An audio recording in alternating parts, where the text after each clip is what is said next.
వెనుక tyre పగిలిపోవడంతో auto బోల్తాపడి విద్యార్థులు గాయాలతో బయటపడగా పెద్ద ప్రమాదం తప్పింది.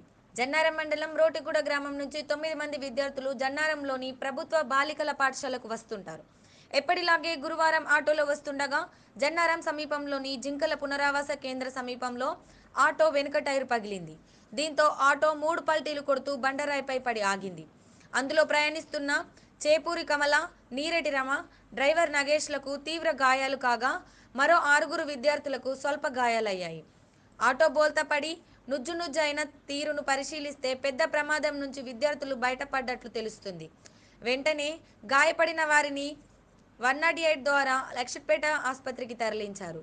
ఈ విషయంపై ఎస్ఐ సతీష్ను సంప్రదించగా ప్రమాదం జరిగిన వెంటనే అక్కడికి వెళ్లి పరిశీలించామని, గాయపడ్డ వారిని 108 ద్వారా ఆసుపత్రికి తరలించామని తెలిపారు.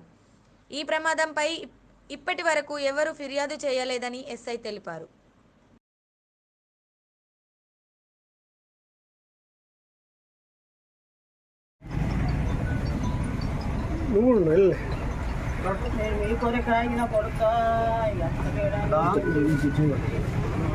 అత్తన్న దగ్గరికి వచ్చి చేస్తాను.